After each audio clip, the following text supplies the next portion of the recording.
പിതാവിന്റെയും പുത്രന്റെയും പരിശുദ്ധാത്മാവിന്റെയും നാമത്തിൽ ആമേൻ. കാരുണ്യവാനായ ഈശോയെ, ഞങ്ങളെ ഓരോരുത്തരെയും പ്രത്യേകമായി അനുഗ്രഹിക്കുന്നതിന് ഓർത്ത് നന്ദി പറയുന്നു. അങ്ങാണ് ഞങ്ങളെ ഓരോരുത്തരെയും വിളിക്കുന്നതും അങ്ങയുടെ ദൗത്യത്തിൽ പങ്കുചേർക്കാൻ അയക്കുന്നതും എന്നുള്ള ആഴമായ ബോധ്യത്തിൽ ഞങ്ങളെ വളർത്തണമേ. അമ്മേ മാതാവേ, കൂടെ ആയിരിക്കണമേ. ഞങ്ങളുടെ ജീവിതത്തിലുടനീളം ദൈവവചനത്തിന് സാക്ഷ്യം വഹിക്കുവാൻ ഞങ്ങളോടൊപ്പം ആയിരിക്കണമേ. നിത്യം പിതാവും പുത്രനും പരിശുദ്ധാത്മാവുമായ സർവേശ്വര എന്നേക്കും ആമേൻ. ഇപ്പൊ കഴിഞ്ഞ ക്ലാസ്സുകളിലെ നമ്മള് മർക്കോസിന്റെ സുവിശേഷത്തിലെ ഈശോ ശിഷ്യന്മാരെ അയക്കുന്നതും ഈശോയുടെ കുടുംബത്തിലെ ആളുകൾ ആരാണെന്നൊക്കെ നമ്മൾ കാണുകയുണ്ടായി. ഇന്ന് നമ്മൾ കാണാൻ പോകുന്നത് 4-ാമത്തെ അധ്യായം തുടങ്ങിയാണ്. വിതക്കാരന്റെ ഉപമ വെച്ചിട്ടാണ് അത് ആരംഭിക്കുന്നത്. 4-ാമത്തെ അധ്യായത്തിലെ വിതക്കാരന്റെ ഉപമ. യേശുവിന്റെ കാലത്ത് മറ്റു റബ്ബിമാരും ഉപമകൾ ഉപയോഗിച്ചിരുന്നു. ചുറ്റുപാട് നടക്കുന്ന സാധാരണ കാര്യങ്ങളിൽ നിന്ന് ശ്രദ്ധാർഹമായ സന്ദേശങ്ങൾ നൽകുന്നവയായിരുന്നു യേശുവിന്റെ ഉപമകൾ. അപ്പൊ ഇന്നും നമ്മള് ഉപമകള് നമുക്ക് ഒരുപാട് ഇഷ്ടമാണ്. ഇന്നത്തെ കുട്ടികളോടും കഥ പറയാന്ന് കേൾക്കുമ്പോൾ അവർക്ക് അതിന് സന്തോഷമുള്ള കാര്യമാണ് ഉപമകൾ. അപ്പൊ ഉപമകൾക്ക് എന്നും ഒരു സ്ഥാനമുണ്ടായിരുന്നു. സാധാരണ കാര്യങ്ങളിൽ നിന്ന് ശ്രദ്ധാർഹമായ സന്ദേശങ്ങൾ നൽകുന്നവയാണ് യേശുവിന്റെ ഉപമകൾ. അന്നത്തെ ജനങ്ങളുടെ അവരുടെ ചുറ്റുപാടുകളിൽ നിന്നുള്ള കാര്യങ്ങൾ എടുത്തിട്ട് അത് ഉപമകൾ വഴി പറയാണ്. ഈ ഉപമയെ വിതക്കാരന്റെ ഉപമ എന്നാണ് അറിയപ്പെടുന്നതെങ്കിലും ഈ ഉപമയിലെ വിതക്കാരൻ ഒരു പ്രാവശ്യം മാത്രമേ പ്രത്യക്ഷപ്പെടുന്നുള്ളൂ. ഇതിനെ വിത്തിന്റെ ഉപമ എന്ന് പറയുന്നതായിരിക്കും കൂടുതൽ നല്ലത്. 4 തരം നിലങ്ങൾക്കാണ് ഈ ഉപമകൾ പ്രാമുഖ്യമുണ്ട് എന്ന് വിചാരിക്കുന്നവർ ഇതിനെ നിലങ്ങളുടെ ഉപമ എന്ന് പറയുന്നു. നേരത്തെ ഞാൻ പറഞ്ഞു, ഇതിനെ ചിലര് വിത്തിന്റെ ഉപമ എന്ന് പറയും. കാരണം വിത്തിനെ കുറിച്ചാണ് ഇവിടെ പറയുന്നത്. 4 തരം നിലങ്ങൾ പറയുന്നതുകൊണ്ട് ചിലർ ഇതിനെ നിലങ്ങളുടെ ഉപമ എന്നും പറയുന്നുണ്ട്. ഈ ഉപമയുടെ ആരംഭത്തില് ഈശോ പറയുന്നുണ്ട്, കേൾക്കുവിൻ. അങ്ങനെ പറഞ്ഞിട്ടാണ് ഈ ഒരു ആഹ്വാനത്തോടു കൂടിയാണ് ഈ ഉപമ ആരംഭിക്കുന്നത്. അവസാനം അതേ വാക്ക് തന്നെ പറയുന്നു, കേൾക്കാൻ ചെവിയുള്ളവൻ കേൾക്കട്ടെ. അതായത് ഈ ഉപമ ശ്രദ്ധാപൂർവം ഗൗരവത്തോടെ കേൾക്കണം എന്നാണ് ഇതിനർത്ഥം. ഒപ്പം വചനം കേൾക്കാനായിട്ട് നമ്മൾ ചെവി തുറക്കണം എന്നും പറയുന്നു. എന്നാൽ മാത്രമേ നല്ല ഫലങ്ങൾ പുറപ്പെടുവിക്കാനായിട്ട് നമുക്ക് സാധിക്കുകയുള്ളൂ എന്നും ഇതിനർത്ഥമുണ്ട്.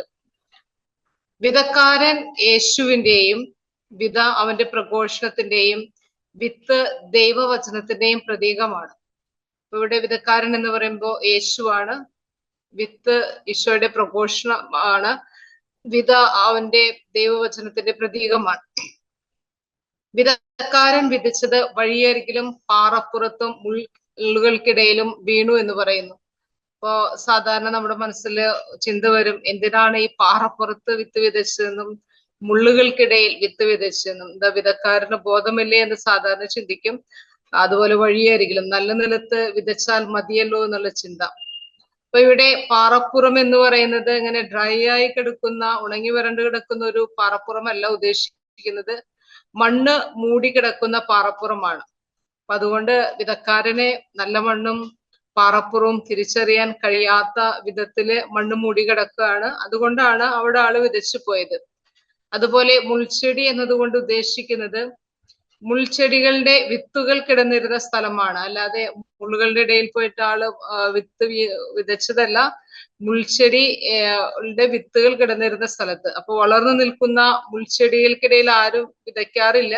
അപ്പൊ അതുകൊണ്ട് ഈ വിത്തിനോടൊപ്പം മുൾച്ചെടിയുടെ വിത്തും മുളച്ചിട്ടുണ്ടായിരിക്കും. അപ്പൊ ഈ ചെടിക്ക് ഫലം പുറപ്പെടുവിക്കാനേ സാധിച്ചില്ല.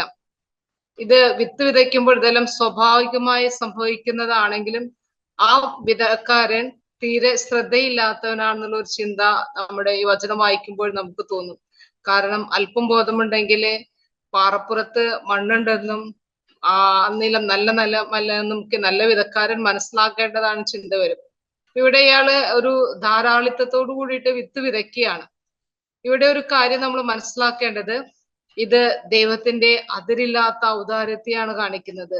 ദൈവം ധാരാളിത്തമായിട്ടാണ് വചനം നമ്മള് ഹൃദയത്തിലേക്ക് വിതയ്ക്കുന്നത്. അവിടെ അളവ് നോക്കാറില്ല. വിതക്കാരൻ എല്ലായിടത്തും വിതയ്ക്കുന്നു, എല്ലായിടത്തും വിത്ത് തന്നെയാണ് വിതയ്ക്കുന്നത്. അതുപോലെ ദൈവവും അവരവരുടെ സ്ഥലകാലങ്ങൾക്കോ ജീവിത സാഹചര്യങ്ങൾക്കും മുൻനിർത്തിയിട്ടല്ല വചനം വിതയ്ക്കുന്നത്. ദൈവം ആരുടെയും മുഖം നോക്കാതെ എപ്പോഴും വചനമാവുന്ന വിത്ത് വിതച്ചുകൊണ്ടിരിക്കുകയാണ്. തന്റെ രാജ്യത്തിലേക്കുള്ള ക്ഷണം അവിടുന്ന് എല്ലാവർക്കും ഒരുപോലെ നൽകുന്നു. അപ്പോ ഈ സ്വീകരിക്കുന്നവർക്ക് മാത്രമാണ് അവിടെ പ്രവേശിക്കാനായിട്ട് സാധിക്കുകയുള്ളൂ. ഒരിക്കലും നിർത്താതെ വിതച്ചുകൊണ്ടിരിക്കുക എന്നതാണ് ദൈവത്തിന്റെ രീതി. ദൈവം വചനം വിതയ്ക്കുമ്പോൾ എപ്പോഴും വിതച്ചുകൊണ്ടിരിക്കും. സ്വീകരിക്കുന്ന തോതനുസരിച്ചും അത് വളർന്ന് പന്തലിക്കുന്ന അനുസരിച്ചും ഫലം പുറപ്പെടുവിക്കുന്ന അനുസരിച്ചാണ് അതിലെ ഫലം പുറപ്പെടുവിക്കാനായിട്ട് സാധിക്കുകയുള്ളൂ. മനുഷ്യ ഹൃദയങ്ങളെ പരിഗണിക്കുമ്പോൾ അതിലെ യുക്തിയുണ്ട്. ഏതു തരം ഹൃദയത്തിലും മാറ്റം സംഭവിക്കാം. അത് അസംഭവമായിരുന്നെങ്കിൽ ദൈവം വിത്ത് വിതയ്ക്കില്ലായിരുന്നു. അപ്പൊ ദൈവത്തിന് വിത്ത് വിതയ്ക്കുമ്പോൾ ഒരു പ്രതീക്ഷയുണ്ട്. എൻ്റെ മകൻ അല്ലെങ്കിൽ മകൾ എന്നെങ്കിലും എന്നിലേക്ക് തിരിച്ചു വരും, ധാരാളം ഫലം പുറപ്പെടുവിക്കുമെന്നുള്ള ഒരു ശുഭ പ്രതീക്ഷയോടുകൂടിയാണ് ദൈവം എപ്പോഴും വിത്ത് വിതച്ചുകൊണ്ടിരുന്നത്. മനുഷ്യ ഹൃദയങ്ങളുടെ പ്രതികരണമാണ് ഓരോ നിലവും സൂചിപ്പിക്കുന്നത്.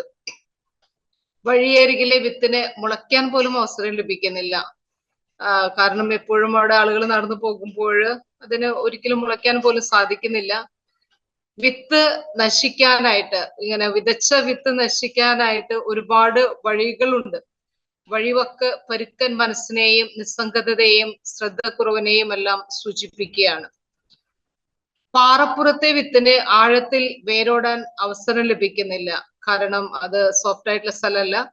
മുൾച്ചെടികൾക്കിടയിലെ വിത്തിനും ഫലം പുറപ്പെടുവിക്കാൻ അവസരം ലഭിക്കുന്നില്ല. അവിടെ കാരണം പറയുന്നുണ്ട്, അത് ഞെരുക്കുന്നു എന്നുള്ളത്.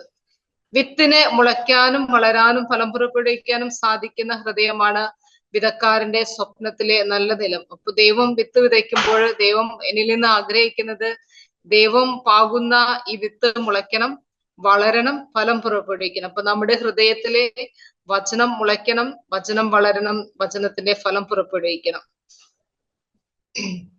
അങ്ങനെ നമ്മൾ നൂറുമേനി ഫലം പുറപ്പെടുവിച്ച് ദൈവരാജ്യത്തിന് സാക്ഷ്യം വഹിക്കുക എന്നുള്ള, അതുപോലെ അവസാനം സ്വർഗത്തിൽ എത്തിച്ചേരുക എന്നുള്ള ദൈവപിതാവിന്റെ വലിയ സ്വപ്നം നമ്മളിലൂടെ പൂർത്തീകരിക്കാൻ കടപ്പെട്ടിരിക്കുന്നു.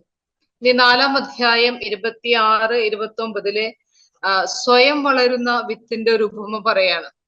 മർക്കോസ് 4:26-29 ദൈവരാജ്യ സംസ്ഥാപനം ദൈവത്തിന്റെ മാത്രം പ്രവൃത്തിയുടെ ഫലമാണെന്നും അത് ഒരു വിത്ത് മുളച്ച് വളർന്ന് കതിർ ചൂടുന്നത് പോലെ സുനിശ്ചിതമായും സ്വാഭാവികമായും സംഭവിക്കുമെന്നാണ് ഈശോ ഇതുവഴി പഠിപ്പിക്കുന്നത്. കാരണം ഇങ്ങനെ നിലമൊക്കെയും ഒരുക്കി കഴിഞ്ഞ് അതിന് വെള്ളം ഇതൊക്കെ കൊടുത്തു കഴിഞ്ഞാല്, വിത്തിട്ട് കഴിഞ്ഞാൽ പിന്നെ അത് മുളപ്പിക്കുക എന്നുള്ള ഡ്യൂട്ടി വിതക്കാരന്റെ ഡ്യൂട്ടി അല്ല. അത് അതിന് കാലത്തിനനുസരിച്ച് വെള്ളവും വളവും സ്വീകരിച്ച് അത് മുളച്ചുകൊള്ളും. അവിടെ വിത്തിന്റെ ഉള്ളിൽ നിന്ന് ഇല വരുത്താനും കായ വരുത്താനൊന്നും വിതച്ച ആൾക്ക് ഡ്യൂട്ടി ഇല്ല. അതാണ് ഇവിടെ പറയുന്നത്. 4:27-29 വിതക്കാരൻ രാവും പകലും ഉറങ്ങിയും ഉണർന്നും കഴിയുന്നത് അവന്റെ അലസതയല്ല സൂചിപ്പിക്കുന്നത്, മറിച്ച് വിളവിന്റെ സുനിശ്ചിതത്വത്തെ കുറിച്ചാണ്. അതായത് എന്തായാലും വിത്ത് മുളച്ചു പൊങ്ങും. അപ്പൊ ആ ദൈവത്തിലുള്ള ആ വിതക്കാരന്റെ ഒരു ആശ്രയത്വ ഭാവമാണ് ഇവിടെ കാണുന്നത്. വിത്തിനെ മുളയ്ക്കാനും ചെടിയായി മാറാനും കതിർ പുറപ്പെടുവിക്കാനും ഒക്കെയുള്ള കഴിവ് ദൈവം അതിൽ തന്നെ നിക്ഷേപിച്ചിട്ടുണ്ട്. അത് ദൈവം ഓരോ വിത്തിനും കൊടുത്തിരിക്കുന്ന കഴിവാണ്. മുളയ്ക്കുക, ചെടിയായി മാറുക, എന്ത് ഫലമാണോ അതിൽ നിന്ന് ഉദ്ദേശിച്ചത് ആ ഫലം പുറപ്പെടുവിക്കുക എന്നുള്ളത്. കാലക്രമത്തിൽ അത് ഫലം ചൂടുക തന്നെ ചെയ്യും. അതുപോലെ താൻ വിതച്ച ദൈവരാജ്യത്തിന്റെ വിത്ത് യഥാസമയം ഫലം ചൂടുമെന്ന് യേശു പഠിപ്പിക്കുന്നു. യുഗാന്ത്യ കാഴ്ചപ്പാടിൽ നോക്കുമ്പോൾ വിതക്കാരൻ ദൈവമാണ്. യുഗാന്ത്യം വരെ അവിടുന്ന് നാം ഫലം പുറപ്പെടുവിക്കാനായിട്ട് ദൈവം കാത്തിരിക്കുകയാണ്. വിശ്വാസത്തിൽ വളരാനുള്ള ഓരോരുത്തരുടെയും ഗൗരവപൂർണമായ കടമയാണ് ഇത് സൂചിപ്പിക്കുന്നത്. വളരാനും ഫലം പുറപ്പെടുവിക്കാനുള്ള ശക്തി ദൈവം നമ്മിൽ നിക്ഷേപിച്ചിരിക്കുന്നു എന്നതിനാൽ ഫലം പുറപ്പെടുവിക്കാനുള്ള ഗൗരവമായ ഉത്തരവാദിത്വം നമുക്കുണ്ട്. അപ്പോ കഴിഞ്ഞ ഇതിൽ നമ്മൾ കണ്ടത് വിതക്കാരൻ വിത്ത് വിതച്ചു. അപ്പൊ നമ്മള് ഫലം പുറപ്പെടുവിക്കാനുള്ള വലിയ കടമ നമുക്ക് ഓരോരുത്തർക്കും ഉണ്ട്. ഇനി അടുത്ത അതാണ് കടുകുമണിയുടെ ഉപമ. 4-ാം അധ്യായം 30 മുതൽ 34 വരെ. ഇവിടെ പറയുകയാണ്, അവൻ വീണ്ടും അവരോട് പറഞ്ഞു, ദൈവരാജ്യത്തെ എന്തിനോടാണ് താരതമ്യപ്പെടുത്തും? എന്ത് ഉപമ കൊണ്ട് അതിനെ വിവരിക്കും? അതൊരു കടുകുമണിക്ക് സദൃശ്യമാണ്. നിലത്ത് പാകുമ്പോൾ അത് ഭൂമിയിലുള്ള എല്ലാ വിത്തുകളെക്കാളും ചെറുതാണ്. കടുകുമണിയുടെ പ്രത്യേകത നമ്മുടെ നാട്ടിൽ കാണുന്ന ഒരു കടുകുമണിയല്ല. യഹൂദരുടെ ഇടയിലുള്ള പലസ്തീനായിലെ കടുകുമണി എന്ന് പറയുന്നത് അതൊരു ചീരയുടെ വിത്ത് പോലെയാണ്, അതിനെക്കാട്ടും ചെറുതാണ്. എന്നാൽ അതിന്റെ ഒരു പ്രത്യേകത എന്ന് പറയുന്നത് അതിന്റെ പുറമേയുള്ള തൊലിയും ആ പരിപ്പും തമ്മില് വളരെ ഉറപ്പിച്ചാണ് ഇരിക്കുന്നത്. അതായത് അതിന്റെ ഒരു നിറവ് കാണാനായിട്ട് സാധിക്കും. അതിപ്പോ നമ്മുടെ നാട്ടിലെ കടുകുമണിയിലായാലും കാണാൻ സാധിക്കും, ഒരു നിറവാണ്. കടുകുമണിയുടെ തൊലി കൈകൊണ്ട് പൊട്ടിച്ചെടുക്കുക എന്ന് പറഞ്ഞാൽ കുറച്ച് ബുദ്ധിമുട്ടുള്ള കാര്യമാണ്, കാരണം അതിന്റെ ഇടയിൽ ഒരു ഗ്യാപ്പ് ഇല്ല. അപ്പൊ അതുപോലെയാണ് ദൈവരാജ്യം എന്ന് പറയുന്നത്. ദൈവരാജ്യത്തിന് ഒരു പൂർണ്ണതയുണ്ട്. ദൈവരാജ്യത്തിന് ഒരു പൂർണ്ണതയുണ്ട്. അപ്പൊ അതും ഈ കടുകുമണിയുടെ സാദൃശ്യത്തിന് ഒരു ഈശോ എടുക്കാൻ കാരണം അതുകൂടിയാണ്. അതിന്റെ ഒരു പൂർണ്ണത, ഒരുപാട് സാധ്യതകളുണ്ട് എന്നൊക്കെ കാണിക്കാൻ വേണ്ടിയാണ്. മർക്കോസിന്റെ സുവിശേഷത്തിൽ ദൈവരാജ്യത്തെ കുറിച്ച് യേശു അരുളി ചെയ്യുന്ന 3-ാമത്തെയും അവസാനത്തെയും ഉപമയാണിത്. ദൈവരാജ്യത്തിന്റെ എളിയ രീതിയിലുള്ള ആരംഭവും മഹത്വപൂർണമായ പര്യവസാനം തമ്മിലുള്ള വ്യത്യാസമാണ് ഈ ഉപമ ചിത്രീകരിക്കുന്നത്. ഈ കടുകുമണി സൂചിപ്പിക്കുന്നത് ഏറ്റവും ചെറിയതിനെയാണ് സൂചിപ്പിക്കുന്നത്. അപ്പോ ഈ കടുകുമണി വളർന്ന് ഏകദേശം ഒരു കുറ്റിച്ചെടി പോലെ ആകും. അതുകൊണ്ടാണ് അവിടെ പക്ഷികളും ഇതൊക്കെ ചേക്കേറുന്നത്. നമ്മുടെ നാട്ടിലെ കടുകുമണി അത്ര കുറ്റിച്ചെടി പോലെ ആവുകയില്ല. അപ്പൊ അന്നത്തെ സാഹചര്യത്തിൽ നിന്നും എടുത്ത് യേശു പറയുകയാണ്. അപ്പൊ എന്തായാലും അതൊരു ചെറുതിനെ സൂചിപ്പിക്കുന്നു കടുകുമണി. ദൈവരാജ്യം സമാഗതമായിരിക്കുന്നു എന്ന് യേശു പ്രസംഗിച്ചപ്പോൾ ദൈവരാജ്യത്തിന് അവിടുന്ന് പ്രാരംഭം കുറിക്കുകയായിരുന്നു. യേശുവിന്റെ ശിഷ്യരിൽ പണമോ പാണ്ഡിത്യമോ പ്രാഗൽഭ്യമോ സ്വാധീനമോ ഉള്ളവരൊന്നും ഉണ്ടായിരുന്നില്ല. എണ്ണത്തിലും അവർ കുറവായിരുന്നു. എങ്കിലും അത് ഇന്ന് വളർന്ന് വലുതായി ഒരു വലിയ വടവൃക്ഷമായിട്ട് തീർന്നു. കടുകുമണിക്ക് ആകർഷകമായ രൂപമില്ല, വലുപ്പമില്ല. എങ്കിലും അതിനുള്ളിൽ വലിയ സാധ്യതകൾ ദൈവം നിക്ഷേപിച്ചിരിക്കുന്നു. ഞാൻ പറഞ്ഞു, ഒരു ചെറിയൊരു സാധനമാണ് ചീരയുടെ ഒക്കെ വിത്ത് പോലെ, അതിനെക്കാട്ടി ചെറുതാണ്. പക്ഷെ അതിൻ്റെ ഉള്ളിലെ വലിയ ഒരു സാധ്യത ദൈവം നിക്ഷേപിച്ചിട്ടുണ്ട്. മാതാപിതാക്കൾക്ക് ചിലപ്പോഴെങ്കിലും ഒരു ടെൻഷൻ ഉണ്ടായിരിക്കും. ഇങ്ങനെ കുഞ്ഞുമക്കളെ കാണുമ്പോൾ എൻ്റെ മകൾക്ക് അല്ലെങ്കിൽ മകന് പ്രത്യേക കഴിവുകളില്ല, ഇനി ഇവൻ വളർന്നു വലുതാകുമ്പോൾ എന്തായി തീരുമെന്നൊക്കെ. അങ്ങനെ നമ്മൾ ആകുലപ്പെടേണ്ട ആവശ്യമില്ല. ഈ കുഞ്ഞുങ്ങളുടെ ഭാവിയെ കുറിച്ചിട്ട് നമ്മൾ ദൈവത്തോടാണ് ചോദിക്കേണ്ടത്. ദൈവം ഓരോരുത്തരും ഒരുപാട് നന്മകൾ നിറച്ചിരിക്കുന്നു എന്ന പ്രതീക്ഷ നമുക്ക് ഈ കടുകുമണിയിൽ നിന്ന് ലഭിക്കുകയാണ്. ദൈവത്തിലെ പൂർണ്ണമായിട്ടും ആശ്രയിക്കണം. ദൈവം ആരെയും വെറുതെ ഈ ലോകത്തിലേക്ക് അയച്ചിട്ടില്ല. ഒരുപാട് സാധ്യതകൾ നൽകി തന്നെയാണ് ദൈവം അയച്ചിട്ടുള്ളത്. ദൈവത്തോട് ചേർന്ന് നിൽക്കുന്ന വ്യക്തിക്ക് ഈ സാധ്യതകൾ കണ്ടെത്തി ദൈവം ആഗ്രഹിക്കുന്ന പോലെ ജീവിക്കാനായിട്ട് സാധിക്കും. അടുത്ത ബൈബിളിൽ നമ്മൾ കാണുന്നത് കടലിനെ ശാന്തമാക്കുന്നു. 4:35-41. കടൽ യഹൂദരുടെ ഇടയിലെ കടല് ദൈവവിരുദ്ധമായ പൈശാചിക ശക്തികളുടെ ആവാസ കേന്ദ്രമാണ്. അപ്പൊ ഈ ഒരു പശ്ചാത്തലത്തിൽ വേണം നമ്മൾ ഈ സംഭവത്തെ വിലയിരുത്താനായിട്ട്. അപ്പോ പൈശാചിക ശക്തികളുടെ ആവാസ കേന്ദ്രമായിട്ട് കടലിനെ ചിത്രീകരിക്കുമ്പോൾ യേശുവിന് അവരുടെയൊക്കെ മേൽ അധികാരമുണ്ടെന്ന് ഈ ഒരു കടലിനെ ശാന്തമാക്കുന്ന ആ സംഭവത്തിലൂടെ വിവരിക്കുകയാണ്. പ്രകൃതി ശക്തികളുടെ മേലുള്ള യേശുവിന്റെ അധികാരം വ്യക്തമാക്കുന്ന ഒരു അത്ഭുതം എന്ന പോലെ തിന്മയുടെ മേൽ അധികാരമുള്ള ദൈവിക ശക്തിയുടെ പ്രകടനമായി കൂടി ഈ സംഭവത്തെ നമ്മൾ മനസ്സിലാക്കണം.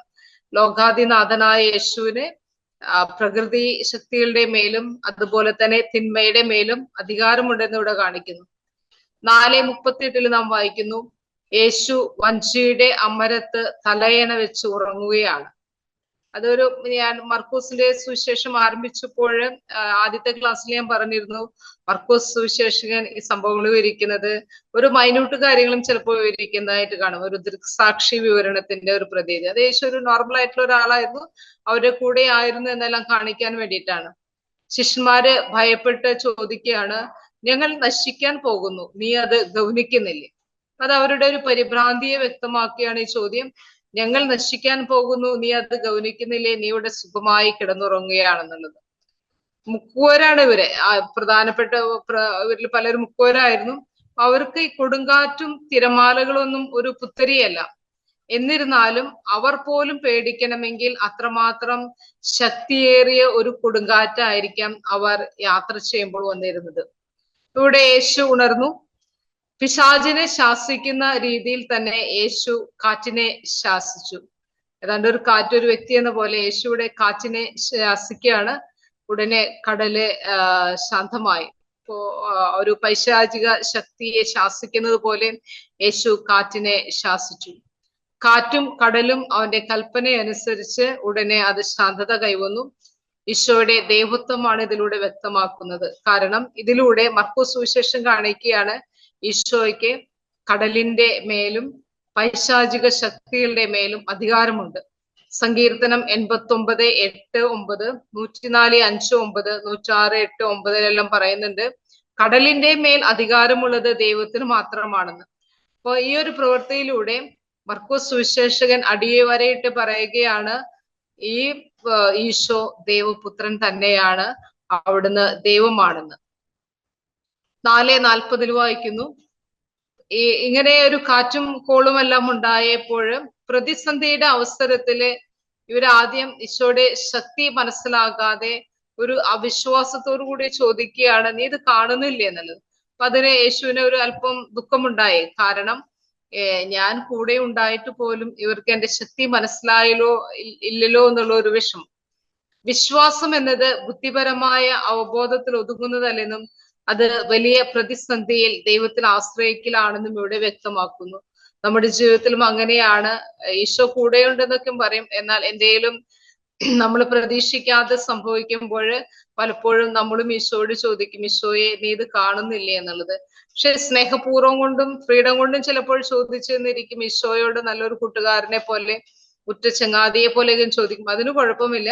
പക്ഷെ തീരെ വിശ്വാസമില്ലാത്ത പോലെ പെരുമാറുമ്പോൾ ഈശോ എന്റെ ആ പ്രവൃത്തിയില് തീർച്ചയായിട്ടും ദുഃഖിക്കുന്നുണ്ടാവും. ഇവര് 4:41 പറയാണ്, ഇവര് അത്യധികം ഭയപ്പെട്ടു പോയി. ഈശോ ഇങ്ങനെ ശാസിച്ചു കഴിഞ്ഞപ്പോൾ കടല് ശാന്തമായി. അത് കണ്ടിട്ട് ഇവർ അത്യധികം ഭയപ്പെടുകയാണ്. കൊടുങ്കാറ്റ് കണ്ടതിനേക്കാളും ഭയമാണ് കൊടുങ്കാറ്റ് ശമിച്ചു കഴിഞ്ഞപ്പോൾ അവർക്കുണ്ടായത്. കാരണം യേശുവിന്റെ ആ ദൈവിക സാന്നിധ്യം അവർ അനുഭവിച്ചവരാണ്.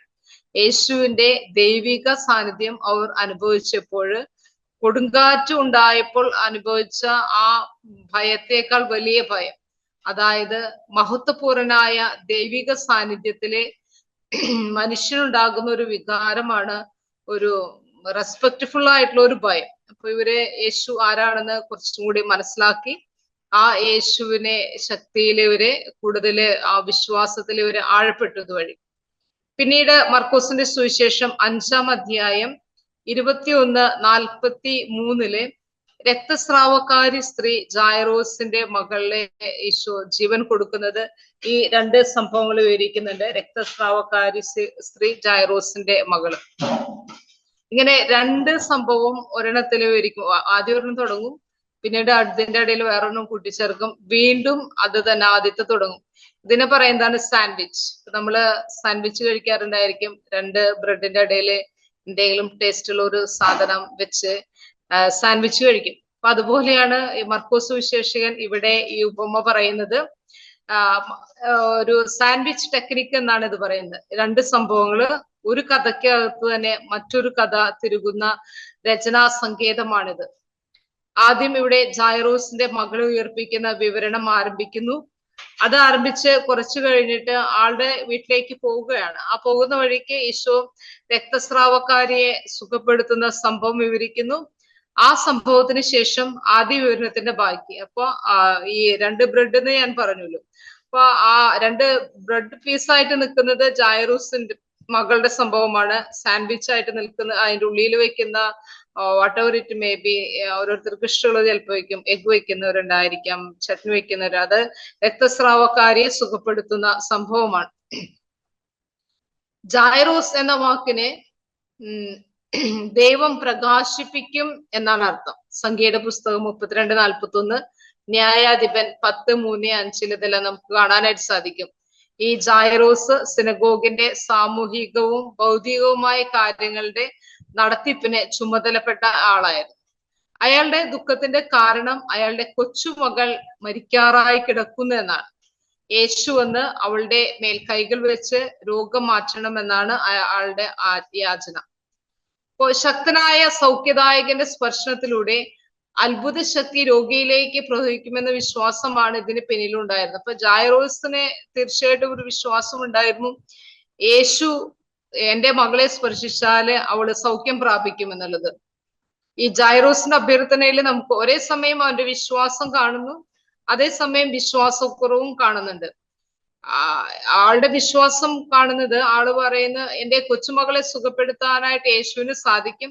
എന്നാൽ ഒരു വിശ്വാസക്കുറവ് പോലെ നമുക്ക് കാണാണ്, ആ സൗഖ്യം ലഭിക്കണമെങ്കിൽ യേശു അവളുടെ മേൽ കൈകൾ വെക്കണമെന്ന് അയാൾ വിചാരിക്കുകയാണ്. നമുക്കറിയാം യേശുവിന് കൈകൾ വെക്കാതെ തന്നെ അവളെ സുഖപ്പെടുത്താവുന്നതേ ഉള്ളൂ. ഒരു പ്രമാണിയുടെ വീട്ടിൽ യേശു ചെയ്തേക്കാവുന്ന അത്ഭുതം കാണാൻ കൗതുകത്തോടെ ഒരു വലിയ ജനക്കൂട്ടം ഈ ജായറൂസിന്റെ ഭവനത്തിലേക്ക് യാത്ര ചെയ്യുമ്പോൾ യേശുവിന്റെ ഒപ്പം പോയി.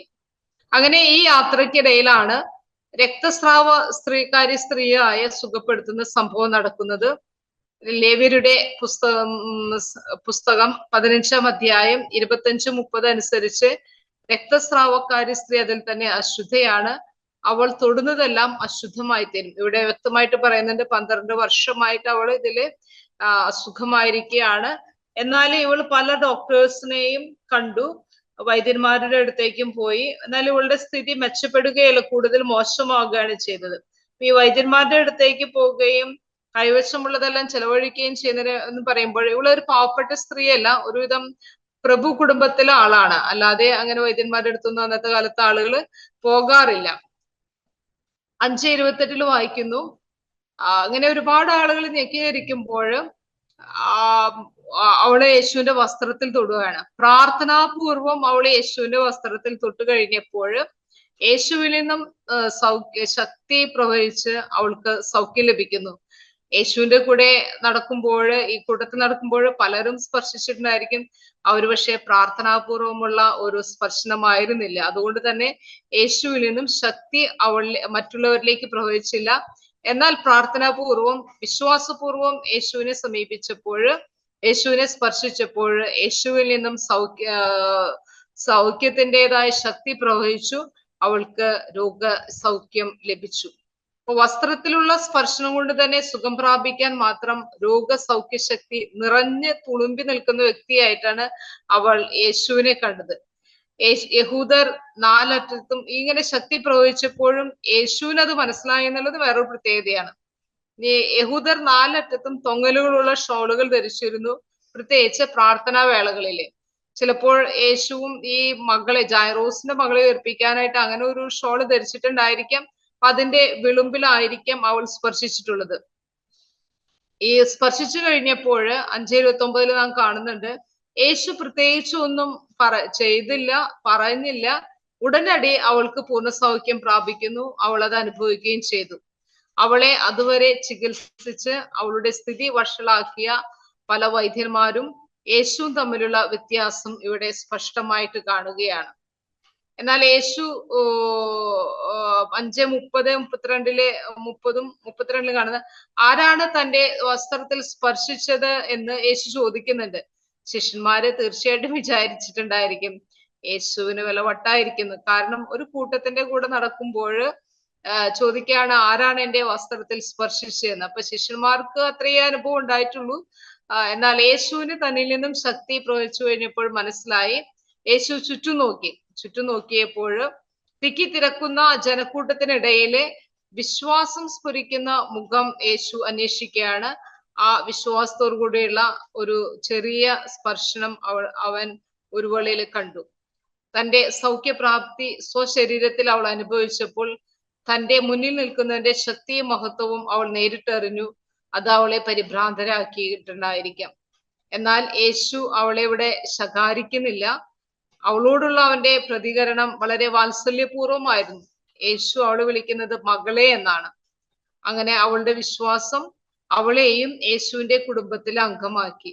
ഇപ്പോ യേശുവിൽ നിന്ന് മഹത്വം യേശുവിന്റെ അനുവാദം ഇല്ലാതെ തന്നെ വാങ്ങിച്ചെങ്കിലും യേശു അവളെ ഒരിക്കലും ശകാരിക്കുന്നില്ല.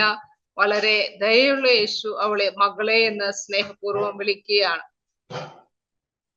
ഇനി യേശു പോകുന്നത് ജായറൂസിന്റെ മകളുടെ അടുത്തേക്കാണ്. ആളെ ഉയർപ്പിക്കാനായിട്ട് മരിച്ചു പോയിട്ടുള്ള ആളുടെ അടുത്തേക്ക്. അപ്പൊ ഇങ്ങനെ ഇതെല്ലാം കഴിഞ്ഞിട്ട് എത്തുമ്പോൾ ജായറൂസിന് ഒരു സംശയം, ഇനി ഗുരു എങ്ങാനും താമസിച്ചു പോയെങ്കിലും എന്ന് വിചാരിച്ച് കുറച്ച് ആളുകളെ യേശുവിന്റെ അടുത്തേക്ക് അയച്ചിട്ട് പറയാണ്, എന്റെ മകള് ഇനി മരിച്ചുപോയി എന്ന് പറയാണ്. അപ്പോ ഈശോ പറയാണ് 5:36 ഭയപ്പെടേണ്ട, വിശ്വസിക്കുക മാത്രം ചെയ്യുക എന്ന് പറഞ്ഞ് വീണ്ടും ഈ ജായറോസിനെ കലർപ്പില്ലാത്ത വിശ്വാസത്തിലേക്ക് നയിക്കുകയാണ്. ഇത്രയും സമയം യേശുവിലുള്ള ജായറോസിന്റെ വിശ്വാസത്തിന് യുക്തിയുടെ ഒരു പിൻബലം ഉണ്ടായിരുന്നു. എന്നാൽ ഇവിടെ മരിച്ചുപോയ മകളെ ഉയർപ്പിക്കണമെങ്കിൽ തീർച്ചയായിട്ടും കൂടുതൽ വിശ്വാസം ആവശ്യമാണ്. ഈശോ മറുപടി പറയാണ്, കുട്ടി മരിച്ചിട്ടില്ല, ഉറങ്ങുകയാണ്. അപ്പോ ഈ ഈശോ ഈ മറുപടി പറഞ്ഞു കഴിഞ്ഞപ്പോൾ കൂടെ ഉണ്ടായിരുന്നവരെ പരിഹസിച്ചു എന്ന് തന്നെയാണ് ബൈബിളിൽ എഴുതിയിരിക്കുന്നത്. അവർ അവനെ പരിഹസിച്ചു. 40-ാമത്തെ വാക്യത്തിൽ നമ്മൾ കാണുന്നുണ്ട്, യേശു ഇത് പറഞ്ഞു കഴിഞ്ഞപ്പോൾ അവർ പരിഹസിച്ചു. അതായത് ആ പരിഹാസത്തിലൂടെ അർത്ഥമാക്കുന്നത് ഈ കുട്ടി എന്തായാലും മരിച്ചു കഴിഞ്ഞു, നീ വിചാരിക്കുന്നത് പോലെ അത് ഉറങ്ങുകയല്ല, ആ കൊച്ചു ഉറങ്ങുകയല്ല എന്നാണ് അവരെ പരിഹാസത്തിലൂടെ പറയുന്നത്. യേശു അങ്ങനെ ജായറൂസിന്റെ ഭവനത്തിലേക്ക് എത്തി. അവിടെ എത്തി 37-ാമത്തെ വാക്യത്തിൽ കാണുകയാണ്, ജനക്കൂട്ടത്തെ ഒഴിവാക്കി തുടർന്ന് തന്റെ പ്രിയപ്പെട്ട 3 ശിഷ്യന്മാരെ യേശുവിന്റെ ഒപ്പം അകത്തേക്ക് കൊണ്ടുപോയി. പിന്നെ മാതാപിതാക്കളെയും അവിടെ കൂട്ടിക്കൊണ്ടുപോയാണ് കുട്ടി ഉറങ്ങുന്ന സ്ഥലത്തേക്ക്. ഇതാ കുട്ടിയെ വിളിക്കുകയാണ്, ബാലികെ എഴുന്നേൽക്കൂ. തലീത്ത കും എന്നാണ് അറമായ വാക്ക്. തലീത്ത ആട്ടിൻകുട്ടി എന്നർത്ഥം, കും എന്ന് വെച്ചാൽ എഴുന്നേൽക്കുക. അപ്പൊ ബാലികെ എഴുന്നേൽക്കൂ എന്ന് യേശുവിടെ ആജ്ഞാസ്വരം കേട്ടപ്പോൾ ജീവനറ്റ ആ ബാലിക എഴുന്നേറ്റു.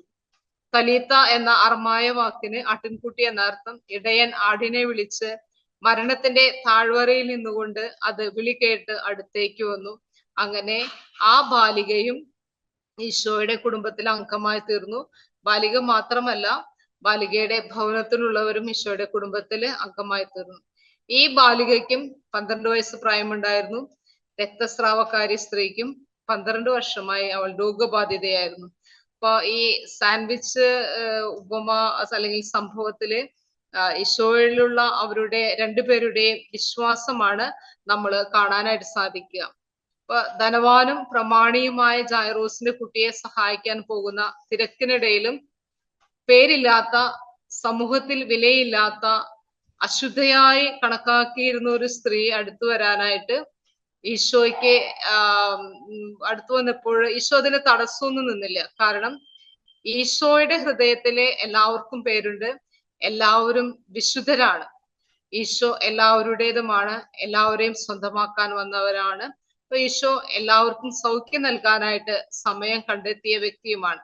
അപ്പൊ നമ്മുടെ ജീവിതത്തിലും പലതും സംഭവിക്കുമ്പോൾ, ആരുമില്ല എന്ന് തോന്നുമ്പോഴും, അശുദ്ധയാണെന്നും വിശുദ്ധയല്ല എന്നൊക്കെ തോന്നുമ്പോഴും ഈശോയുടെ അടുത്തേക്ക് പ്രാർത്ഥനാപൂർവം കടന്നു ചെന്നാൽ ഈശോ നമുക്ക് തീർച്ചയായിട്ടും സൗഖ്യം നൽകും. അപ്പൊ നമുക്ക് ഇന്നത്തെ ഒരു നിമിഷം നമുക്ക് കണ്ണുകൾ അടയ്ക്കാം. കാരുണ്യവാനായ ഈശോയെ, ഞങ്ങളുടെ ജീവിതത്തിലും കാറ്റും കോളും ഉണ്ടാകുമ്പോഴും ഈശോ ഞങ്ങളുടെ കൂടെയുണ്ട് എന്നുള്ള വിശ്വാസത്തോടുകൂടി മുന്നോട്ട് പോകുവാനും, ജീവിതത്തിൽ ഞങ്ങൾ പ്രതീക്ഷിക്കാത്തതെല്ലാം സംഭവിക്കുമ്പോഴും, ഞങ്ങളുടെ ജീവൻ തന്നെ നിലച്ചു പോകുന്നെന്ന് തോന്നുമ്പോഴും അങ്ങയിൽ പൂർണ്ണമായി ആശ്രയിച്ച് ജീവിക്കുവാനും, വിശ്വാസത്തോടുകൂടി അങ്ങയുടെ സമീപത്തേക്ക് കടന്നു വരുവാനും ഞങ്ങൾ ഓരോരുത്തരെയും അനുഗ്രഹിക്കണമേ. അങ്ങനെ ഞങ്ങളുടെ ഹൃദയങ്ങൾ കൂടുതൽ പരിശുദ്ധമായി തീർന്ന് അങ്ങയുടെ ദൈവഭവനത്തിലെ അംഗങ്ങളെ പോലെ ജീവിക്കുവാൻ ഞങ്ങളെ ഓരോരുത്തരെയും അനുഗ്രഹിച്ചാലും ആശീർവദിച്ചാലും അമ്മേ മാതാവേ ഞങ്ങളോടൊപ്പം ആയിരിക്കണമേ. നിത്യം പിതാവും പുത്രനും പരിശുദ്ധാത്മാവുമായ സർവേശ്വര എന്നേക്കും ആമേൻ.